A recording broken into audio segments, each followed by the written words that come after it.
पूरी पृथ्वी पर मौजूद एक ऐसा अनजान सा आइलैंड जिसे कि स्वर्ग माना जाता था, लेकिन कुछ एक्सप्लोरर्स गलती से वहां पर चले जाते। वहां पर उन्हें कुछ ऐसे खतरनाक रहस्यों का पता चला जिससे कि वो वापस कभी लौट कर ही नहीं आए। इस एडवेंचरस कहानी की शुरुआत होती है रिचर्ड नाम के एक वर्किंग प्रोफेशनल को दिखाते हुए। रिचर्ड इस समय बैंकॉक में अपनी छुट्टियां एंजॉय कर रहा था। वो हर साल अपने काम से 1 महीने की छुट्टी लेता और अलग अलग कंट्रीज की सैर करता। रिचर्ड के हिसाब से अपनी सारी छुट्टियां किसी बार नाइट क्लब में एंजॉय करने से अच्छा वो अलग अलग कंट्रीज घूमे और वहां के लोगों की जीवन शैली के बारे में पता लगाए। इसीलिए रिचर्ड को एक्सप्लोर करना बहुत ही ज्यादा पसंद था। अब रिचर्ड पूरे दिन तक ट्रैवल करने के बाद अपने रूम के अंदर जाने का ट्राई करता है, लेकिन उसे चाबी का यूज करके ठीक से दरवाजा ओपन करना नहीं आ रहा था। बहुत ज्यादा कोशिश करने के बावजूद भी रिचर्ड अभी भी अपने घर के बाहर ही होता है। पर तभी उस जगह पर फ्रेंच नाम की एक बहुत ही ब्यूटीफुल लेडी आ जाती है। रिचर्ड को थोड़ा परेशान होता हुआ देखकर नैन्सी वहां पर चली गई और उसकी चाबी लेकर दरवाजा ओपन करती है। दोनों एक अच्छी सी स्माइल देते हैं और कहीं न कहीं रिचर्ड को नैन्सी काफी पसंद आ गई थी। वो नैन्सी के साथ जैसे ही थोड़ा बात करने गया तभी पीछे से नैन्सी का बॉयफ्रेंड ईथन आ जाता है। ईथन को देखकर नैन्सी उसके साथ अपने कमरे में चली गई। बेचारा रिचर्ड अपने वर्किंग प्रोफेशनल वाली लाइफ में भी अकेला था और अभी भी अकेला ही रहता है, जो कि अपने कमरे में जाकर सो गया। अब यहाँ रिचर्ड बेड पर लेटा हुआ बहुत सारी बातें सोच रहा था,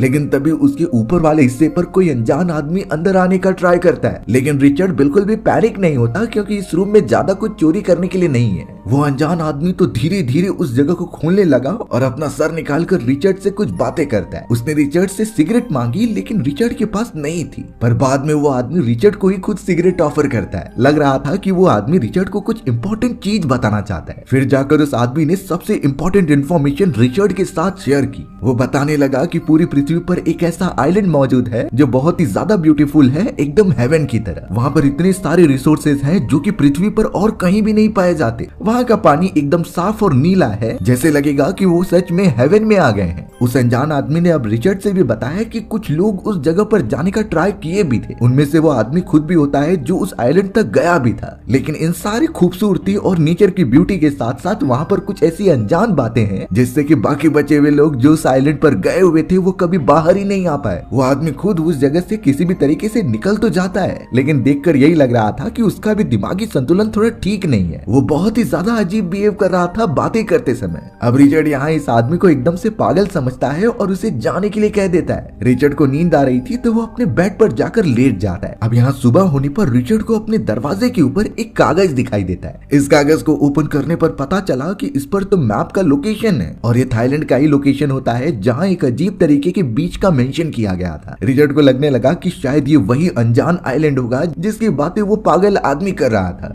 इन चीजों के बारे में और ज्यादा पता करने के लिए रिचर्ड सीधा चला जाता है साइड वाले कमरे में, यानी कि उस आदमी के पास कुछ पूछताछ करने के लिए। अब अचानक जैसे ही वो इंटर हुआ तो दरवाजा तो खुला ही था, सारी चीजें बिखरी पड़ी हुई थी और बाद में पता चला कि उस अनजान आदमी ने सुसाइड कर लिया है। उसके बॉडी पर तो अजीब तरीके के निशान बन गए थे। अब बेचारा रिचर्ड इस सिचुएशन में क्या करे तो उसने पुलिस ऑफिसर्स को कॉल लगा दिया। ऑफिसर्स पूरी इन्वेस्टिगेशन करते हैं और उस आदमी की डेड बॉडी को अपने हिरासत में ले लेते हैं। रिचर्ड से भी सारी पूछताछ की गई और उसे गवाह की तरह एक्सेप्ट किया गया। लेकिन अब सारे लीगल प्रोसीजर्स खत्म करने के बाद रिचर्ड सीधा पहुंच जाता है अपने उन दोस्तों के पास, यानी कि नैन्सी और उसका बॉयफ्रेंड ईथन। रिचर्ड उन्हें मैप दिखाते हुए कहता है कि मुझे एक ऐसे आइलैंड के बारे में पता चला है जो एकदम स्वर्ग जैसा है और वहाँ की सारी चीजें एकदम यूनिक है। वहाँ पर अनलिमिटेड रिसोर्सेज है जो पृथ्वी पर और कहीं भी नहीं पाए गए। रिचर्ड के मन में अब इस जगह को देखने की इच्छा होने लगी थी। अब इतनी ज्यादा हाइप बना देने के कारण ईथन और नैन्सी के मन में भी जिज्ञासा उमड़ने लगी थी। वो भी इस जगह को देखना चाहते थे। तो अब होना क्या था, वो तीनों डिसाइड कर लेते हैं कि वो इस मैप को फॉलो करते हुए उस जगह पर जाएंगे। तीनों ने अपना सामान पैक किया और निकल पड़े उस जगह पर जाने के लिए एक शिप के ऊपर। थोड़ी देर तक उन्हें ट्रेवल करने के बाद वो एक बंदरगाह तक पहुंचते हैं, पर पता चला कि उस आइलैंड पर जाने के लिए उन्हें एक छोटी बोट हायर करनी पड़ेगी। इसीलिए वो उस जगह पर थोड़ा रुक कर खाते पीते हैं और वहाँ से कुछ ही घंटों में सारे रिसोर्सेज इकट्ठा करके वो निकल जाएंगे। अब रिचर्ड और उसके साथियों ने एक रात वहाँ पर रुकने के लिए रूम रेंट पर ले लिया था, लेकिन जब वो अपने कमरे में जा रहा होता है तो फिर उससे वो दरवाजा नहीं ओपन हो रहा था। रिचर्ड का पता नहीं इन सारे दरवाजे से क्या ऑब्सेशन है कि उससे ये ओपन ही नहीं होते। रिचर्ड तो अब यहाँ काफी ज्यादा परेशान हो चुका था। तभी उस जगह पर 2 लोकल लोग बैठे हुए होते हैं जो कि रिचर्ड को कुछ बता रहे थे। उन्होंने रिचर्ड को कहा कि जब तक तुम्हारा दरवाजा ओपन नहीं हो जाता तब तक तुम यहाँ आकर हमारे साथ चिल करो। रिचर्ड उनके साथ बैठकर सिगरेट पीने लगता है। उन दोनों लड़कों ने तो अब रिचर्ड को एक ऐसी जगह के बारे में बताया जो कि उसने सपने में भी नहीं देखी होगी, यानी वो जगह थाईलैंड के अंदर ही है। पर आखिर उस जगह तक कैसे पहुंचना है इस बात का अभी तक किसी को नहीं पता था। रिचर्ड अब उनकी बातों को ध्यान से समझने लगा कि शायद ये उसी आइलैंड के बारे में तो नहीं बात कर रहे हैं जिसकी तरफ वो और उसके साथी जा रहे हैं। उन दोनों लड़कों ने अब स्पेसिफाई करना स्टार्ट किया कि वो एक ऐसा आइलैंड है जहाँ का पानी बहुत साफ है और चारों तरफ नारियल के पेड़ हैं। वहाँ पर अगर छानबीन की जाए तो हमें डायमंड और गोल्ड के काफी सारे रिसोर्सेज मिल सकते हैं। बट प्रॉब्लम यही थी कि उस मिस्टीरियस आइलैंड के बारे में अभी तक किसी को भी नहीं पता था। जिससे पता था वो वापस कभी लौट कर नहीं आया। रिचर्ड यहाँ से तुरंत ही समझ गया कि ये सब उसी अनजान आइलैंड के बारे में बात कर रहे हैं। अब यहाँ रिचर्ड चाहता तो डायरेक्टली उन्हें आइलैंड के बारे में बता सकता था और उन्हें मैप दे सकता था, लेकिन उसे पता है कि ये एक अनजान आइलैंड है और यहाँ ज्यादा लोगों को जाना बहुत ही ज्यादा खतरनाक हो सकता है। तो अच्छा होगा कि कम ही लोगों को पता चले जिससे कि वो वहाँ पर पहुंच जाए। रिचर्ड सबसे पहले अपने रियल वाले मैप की एक कॉपी बनाता है और सुबह होने पर उसी मैप की कॉपी को उन दोनों लड़कों के पास छोड़ देता है। उसके बाद रिचर्ड सारे सामान इकट्ठा करके नैन्सी और इथन के साथ अपने सफर पर निकल पड़ा था। रिचर्ड ने यहाँ पर थोड़ी सेफ्टी भी बरती क्योंकि वो एक मिस्टीरियस जगह पर जा रहे हैं, वो भी बिना किसी को बताए। तो एटलीस्ट किसी को तो ये पहचान में रहना चाहिए कि वो कहाँ पर गए हैं। इसीलिए उसने मैप की कॉपी उन दोनों लड़कों के पास छोड़ी। इससे वो समझ जाएंगे कि इस आइलैंड का रास्ता कहाँ पर है और मुसीबत आने पर वो भी यहाँ पर पहुंच सकते हैं। रिचर्ड, नैन्सी और इथन ने एक बोट रेंट पर ले ली थी और उसी से ट्रेवल करते हुए आगे बढ़े। रिचर्ड के पास मनी भरपूर थी और वो चाहता तो यहाँ पर शिप भी लेकर आ सकता था, लेकिन उन्हें बात करने पर पता चला कि कोई भी शिप वाला उस जगह पर जाने के लिए राजी नहीं होता। यानी सभी को इस बात का अंदाजा तो है कि वो एक खतरनाक जगह है। कोई और ऑप्शन ना होने के कारण तीनों एक नाव पर बैठकर सीधा चले आते हैं एक आइलैंड की तरफ। ये आइलैंड वो मिस्टीरियस आइलैंड नहीं था जिसकी तलाश में वो सब निकले थे। फिलहाल अब शाम का समय हो चुका था तो वो स्टे करने के लिए इसी जगह पर रुक जाते हैं। इस पॉइंट के बाद से ही पता चलेगा कि उन तीनों की सर्वाइवल स्किल्स कैसी हैं। अगर वो किसी जगह पर फंस जाते हैं तो हम अपने आप को इमेजिन करेंगे उनकी जगह पर और फिर ये देखेंगे कि उन खतरनाक बियर्डों में से कैसे सर्वाइव किया जाता है। अब धीरे धीरे यहाँ पर रात होने लगी थी। रात में सबसे डरावनी चीज ये होती है कि आइलैंड पर बहुत ही खतरनाक जानवर रहते हैं। अब उनसे बचने के लिए सबसे अच्छी टेक्निक होती है कि आप आग जला कर रखिए। जंगली जानवर बहुत ही ज्यादा डरते हैं आग और मशाल से, तो ये काम शायद रिचर्ड को अच्छी तरीके से पता था, तो उन्होंने आग जला दी और उससे अपना खाना भी पकाने लगे। उनकी ये रात बहुत अच्छी तरीके से कटती है, लेकिन उन्हें पता था कि सुबह उन्हें काफी मेहनत करनी है। रिचर्ड, नैन्सी और इथेना पानी में पहुंच जाते हैं और दूसरी तरफ वही आइलैंड मौजूद था जहाँ पर उन्हें जाना था और उस प्लेस को ढूंढना था। उस आइलैंड और बीच की दूरी बहुत ज्यादा होती है, तो उन्हें तैर के जाना ही सही लगा। इसीलिए वो बड़ी हिम्मत करते हैं और तीनों किसी भी तरीके से पानी में तैरने लगते हैं। कई देर तक वो तैरते ही रह गए और थोड़ी देर के अंदर उस आइलैंड पर भी पहुंच जाते हैं। उस आइलैंड की चौड़ाई बहुत ही ज्यादा थी जो बड़े पैमाने पर फैली होती है, लेकिन मैप में भी यहाँ पर अच्छे से दिखाई नहीं दे रहा था कि इस आइलैंड पर वो हेवन वाली जगह कहाँ पर है। हो सकता है कि ये बीचों बीच हो और उन्हें काफी लंबा सफर तय करना होगा। अब यहाँ इन चीजों के बारे में ज्यादा ना सोचते हुए वो तीनों एक्सप्लोर करते हुए आगे बढ़ने लगे। थोड़ी देर तक ट्रेवल करने के बाद अचानक उन्हें कुछ तो पौधे दिखाई दिए, जैसे लग रहा था कि यहाँ पर उनकी खेती की जा रही है। पास जाने पर उन्हें रियलिटी पता चलती है कि ये सारे पौधे नशीले पौधों में से आते हैं, यानी कि जो ड्रग्स और भी कई सारे नशीले पदार्थ बनाए जाते थे उन्हें इसी पौधे से एक्सट्रैक्ट करके फैक्ट्रीज में क्रिएट किया जाता था। एक समय पर तो वो तीनों हंसने लगी क्योंकि वो भी अडल्ट होते हैं और नशे किया करते थे, लेकिन इस तरीके से कैसे बीच आइलैंड पर किसी ने खेती की है इन सारे नशीले पौधों की, यही तब से रिचर्ड सोच रहा था। अब इसी तरीके से वो तीनों उस खेत में जाकर एक्सप्लोर करते रहते हैं। तभी रिचर्ड की नजर एक बंदर के ऊपर गई। वो उसे देखकर खुश तो हो गया, लेकिन अचानक वो नोटिस करता है कि उस बंदर के गले पर एक रस्सी बंधी हुई है और वो रस्सी सीधा कनेक्टेड है एक आदमी के हाथ पर जिसके पास गन भी मौजूद थी। फिलहाल वो आदमी सोया हुआ था, लेकिन उस मंकी की नजर जैसे ही रिचर्ड और उसके दोस्तों पर गई तो वो उसके हाथ को हिलाकर जगा देता है। वो आदमी चौकन्ना हो गया और अपनी गन लेकर तैनात हो जाता है। अच्छी बात ये थी कि रिचर्ड ने ये नोटिस किया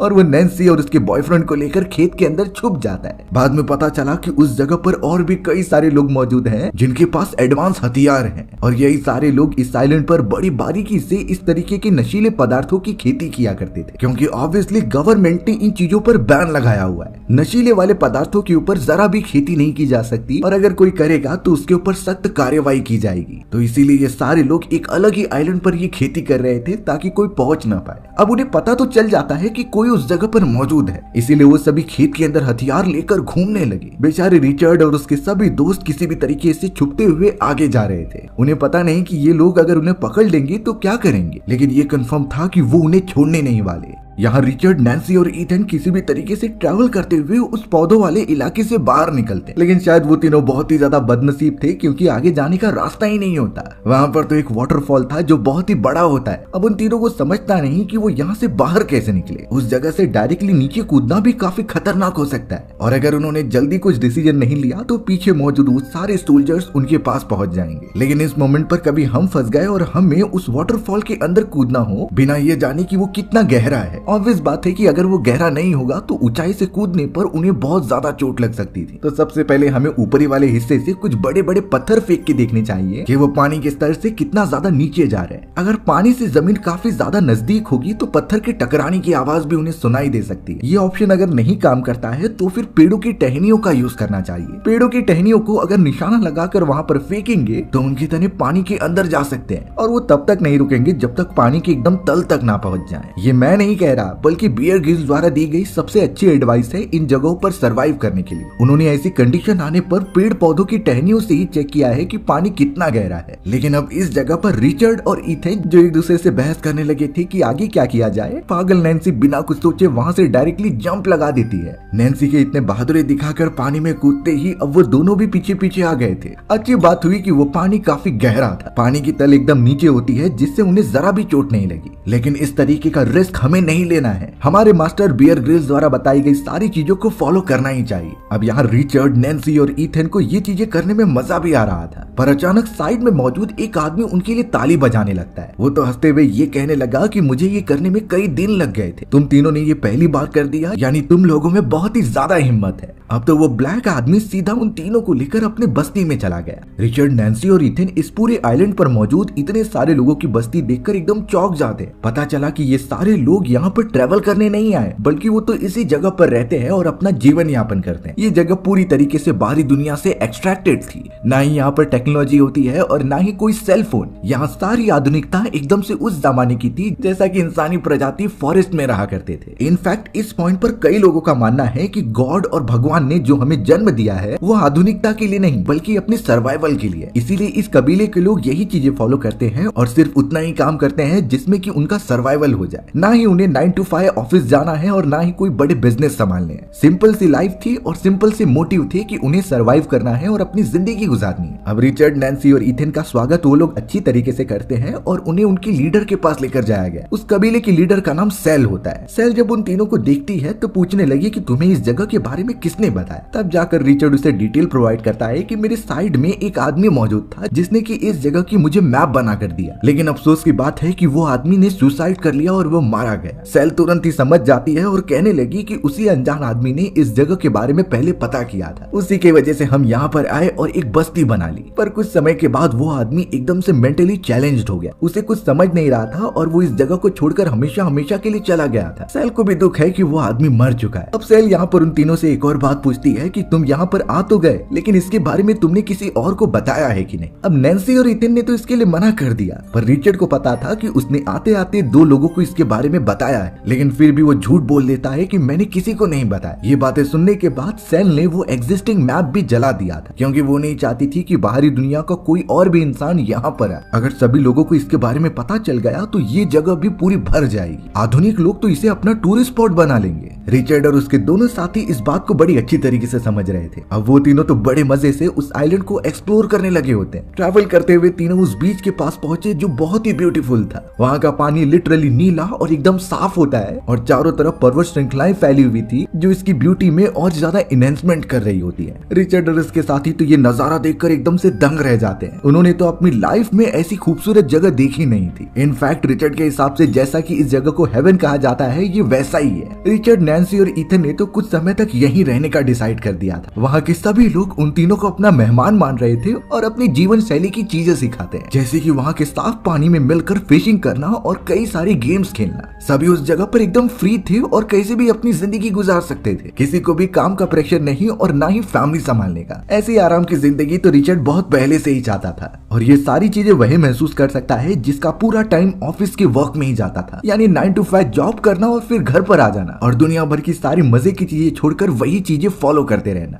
लेकिन इस शांत और बहुत ही ब्यूटीफुल जगह पर आकर लग रहा था कि जिंदगी में बहुत कुछ करना बाकी है। उस ब्लैक आदमी ने अब रिचर्ड और उसके दोस्तों को बताया कि जब भी हमें कुछ जरूरत पड़ती है तो हम पास ही वाले शहर में चले जाते हैं। उनके आइलैंड पर पाए जाने वाले वो सारे नशीले पदार्थ जाकर वो शहर में बेचते थे और अपनी जरूरत के सामान यहाँ लेकर आ जाते थे। इससे उन्हें कभी भी रिसोर्सेज की ज्यादा कमी नहीं महसूस हुई और मोस्ट ऑफ द फल, फ्रूट और वेजिटेबल वो यहीं पर उगाते थे। सेल ने तो ये बात मेंशन की कि सबसे पहले इस जगह पर यहाँ के किसान रहा करते थे, लेकिन जब हम सभी को इस चीज के बारे में पता चला तो हम यहाँ मूव होने लगे। उन्होंने हमें यहाँ रहने की परमिशन दे दी, लेकिन सिर्फ एक शर्त पर। उनके हिसाब से और किसी भी लोगों को इन चीजों के बारे में पता नहीं चलना चाहिए, क्योंकि ये जगह बहुत ही ज्यादा प्रीशियस है। यहाँ पर जितने कम लोग रहें उतना ही अच्छा है। धीरे धीरे रिचर्ड और उसके सभी साथी वहाँ का रहन सहन सीखने लगे थे। अब यहाँ हमें पता चलता है कि रिचर्ड कहीं न कहीं नैन्सी को पसंद करता है और उसने नैन्सी को बुलाकर अपने मन की बात भी जाहिर कर दी। लेकिन रिचर्ड अपने आप को एक पॉइंट पर रोक रहा था, क्योंकि नैन्सी अभी अपने बॉयफ्रेंड ईथन के साथ है। आखिर वो कैसे उसके साथ चीट कर सकती है। लेकिन जब रिचर्ड और नैन्सी के बीच बातें चलने लगी तो नैन्सी भी क्लियर करती है कि वो रिचर्ड को पसंद करती है। तो अब होना क्या था, दोनों लवर्स एक साथ आ जाते हैं ईथन के बारे में सोचे बिना। वो दोनों तो अच्छी तरीके से मेकआउट भी करते हैं, लेकिन ये सच्चाई आखिरकार कब तक छुपी रहेगी।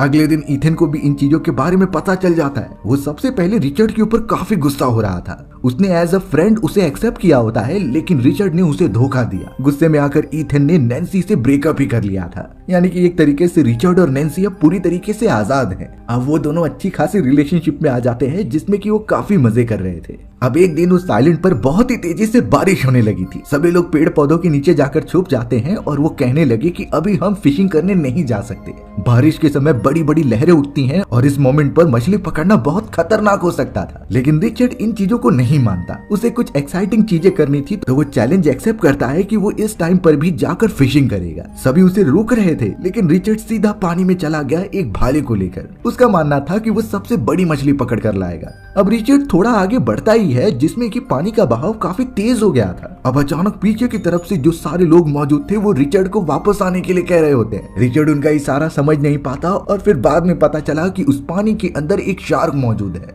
वो शार्क सीधा रिचर्ड के पास आ रही थी उस पर हमला करने के लिए। रिचर्ड ने भी ये देख लिया था, लेकिन उसे कुछ समझता नहीं कि इन चीजों से कैसे बचा जाए। लेकिन अगर हमारे सामने इस तरीके की शार्क आ जाए तो आखिर बचना कैसे है? बात सिंपल है कि हमें शुरुआत में पैनिक नहीं होना है। अगर हम ज्यादा आवाज करेंगे या फिर तैरने की कोशिश करेंगे तो ये चीजें शार्क जैसे प्रेडेटर्स का ध्यान अपनी तरफ अट्रैक्ट करती हैं। सबसे अच्छी टेक्निक है कि शार्क की तरफ देखकर उसे फेस करते रहिए, बिल्कुल भी उससे नजर ना फेरिए, क्योंकि ये इन प्रेडेटर्स का बिहेवियर होता है। अगर उनका शिकार किसी दूसरी तरफ देख रहा है तभी ये उनके ऊपर हमला करते हैं। ये बिहेवियर हम जंगली जानवरों में भी देख सकते हैं। और अगर बात रही शार्क फिर भी पास में आती है तो किसी ऑब्जेक्ट की मदद से उनके सेंसिटिव हिस्से पर वार कीजिए, यानी उनकी आंख, गिल्स और स्नॉट के ऊपर। इन्हीं चीजों की वजह से शार्क को भगाया जा सकता है। और ट्राई कीजिए कि बहुत ही शांति से जितना जल्दी हो सके पानी से बाहर निकल जाइए। अगर ये सारी चीजें अच्छी तरीके से फॉलो करेंगे तो आपकी जान बच सकती है। लेकिन अभी तक यहाँ पानी के अंदर हमारा रिचर्ड फंसा हुआ है। अभी एक मोमेंट पर तो वो सोच रहा था कि वो क्या करे, लेकिन रिचर्ड को सर्वाइवल के लिए लड़ना होगा। उसने अपने हाथ में जो भाला लिया था अब वो तुरंत ही उस शार्क के पेट पर वार कर देता है। लगातार इसी तरीके के स्टैप करने पर वो शार्क बहुत बुरी तरीके से मर जाती है। रिचर्ड जब वापस किनारे पर आया तो सभी लोग काफी खुश हो रहे थे।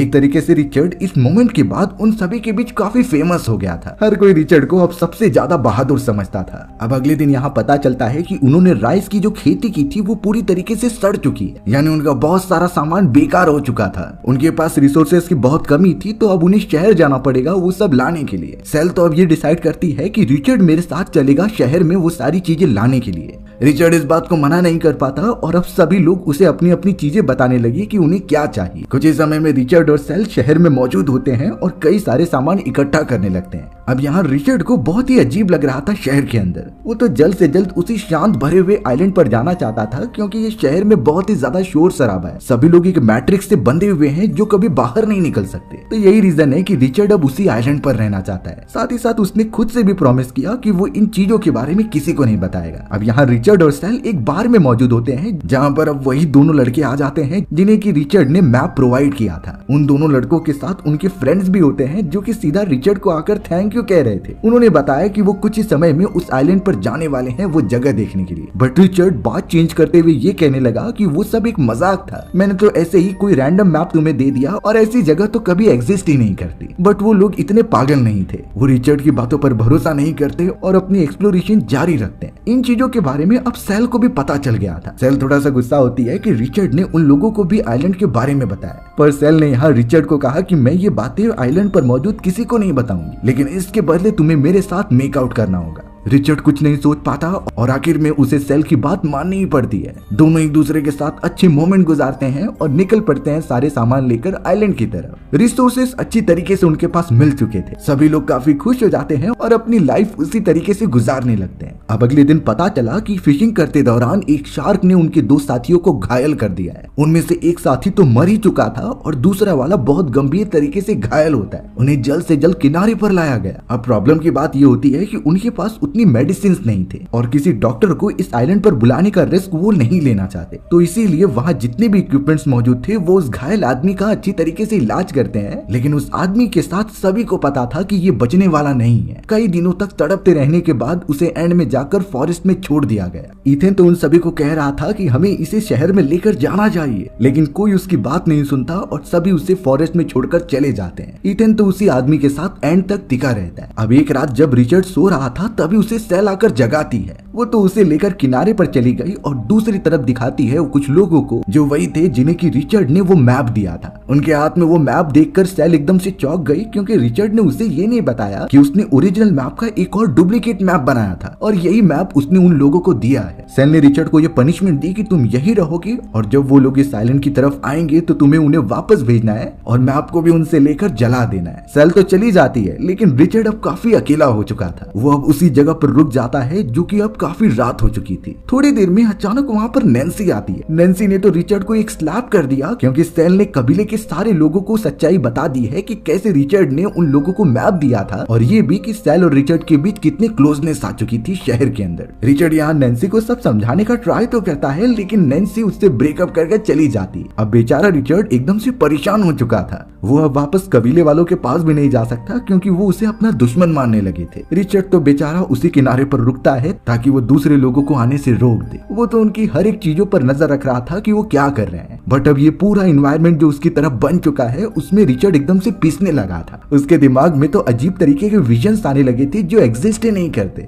इनफैक्ट वो तो अपने आप को एक फॉरेस्ट वाले गेम में इमेजिन करता है जहाँ पर वो एक एडवेंचर सफर पर निकला है और किसी भी तरीके से सर्वाइव कर रहा है। रिचर्ड अब उन सारे लोगों पर जब नजर रख रहा था तो वो नोटिस करता है कि वो एक बोट बना रहे हैं ताकि वो इस आइलैंड पर आ जाए। किसी भी तरीके से वो दूसरे लोग इस आइलैंड पर पहुंच भी जाते और वो सब तो सीधा निकल पड़े उस जगह पर जहाँ नशीले पौधों की खेती की जाती थी। जब ये चीजें उन अनजान लोगों को पता चली तो वो काफी खुश होने लगे थे, लेकिन उन्हें क्या पता कि सबसे बड़ा खतरा तो वहाँ पर मौजूद है। जितने भी किसान होते हैं जो इस जगह की रखवाली करते उन्हें वो दिखाई देने लगे। तो अब बिना देरी किए उन्होंने अपने वेपन निकाले और उन चारों लोगों को शूट कर दिया। बेचारा रिचर्ड ये चीजें देखकर एकदम डर जाता है, यानी कि बिना कुछ रहम किए उन्हें मार दिया गया। अब एक किसान ने रिचर्ड को भी देख लिया था। वो तो अपना वेपन लेकर सीधा रिचर्ड का पीछा करने लगा, जिस पर रिचर्ड तुरंत ही भाग निकलता है। अच्छी बात हुई कि उस किसान का पैर जानवर पकड़ने वाले एक जाल के अंदर फंस गया, यानी रिचर्ड को वहां से भागने का मौका मिल जाता है। वो सीधा पहुंच गया उस कबीले के अंदर। सभी के सामने ना आते हुए रिचर्ड सबसे पहले नैन्सी और इथेन के पास जाता है। नैन्सी और इथेन एक बार फिर साथ में आ चुके होते हैं और हमें पता चला कि जिस आदमी को शार्क ने डैमेज दिया था वो भी वहीं पर मौजूद है। रिचर्ड उन दोनों को समझाता है कि हमें यहाँ से निकलना होगा,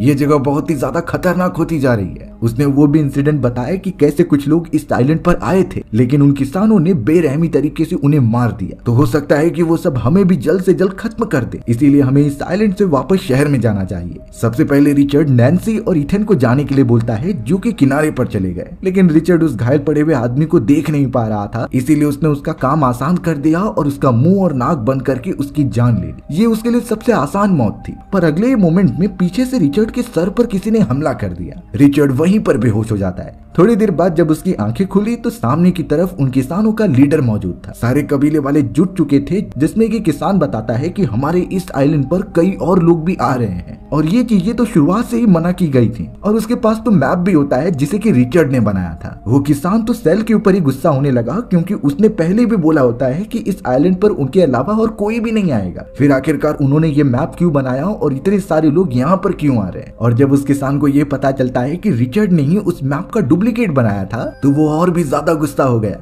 उसने तुरंत ही एक पिस्तौल निकाली और उसके अंदर एक बुलेट डाल दी। उसने ये गन अब सेल को दे दी होती है, जिसमें कि वो एक शर्त रखता है कि तुम पहली बार में अगर रिचर्ड को मार दोगी तो सब कुछ ठीक रहेगा, नहीं तो तुम सबको भी ये जगह छोड़कर जाना होगा। रिचर्ड को बहुत बुरी तरीके से पकड़ लिया जाता है। सेल तो बिना कुछ सोचे समझे उसके ऊपर पॉइंट कर देती है और अब ये पूरा लक का गेम था कि पिस्तौल के उस चैम्बर में गोली मौजूद है कि नहीं। तुरंत ही सेल ने गोली चला दी और लकीली उसमें गोली नहीं होती और रिचर्ड बच जाता है। लेकिन इस इंसिडेंट के बाद जितने भी लोग थे उनका भरोसा सेल पर से उठ गया था। अगर वो इस तरीके से बाहरी लोग को मार सकती है तो उन्हें भी छोड़ेगी नहीं। इसीलिए अब रिचर्ड के साथ सभी लोग वहाँ से बाहर निकलने का डिसाइड करते हैं। किनारे पर जितनी भी बोट्स मौजूद थी वो उसकी मदद से आगे बढ़ने लगे और वादा करते हैं कि इस आइलैंड पर वो कभी नहीं आएंगे। आइलैंड जितना ज्यादा खूबसूरत और शांत है उतना ही जानलेवा हो सकता है, ये बातें उन्हें पता चल गई।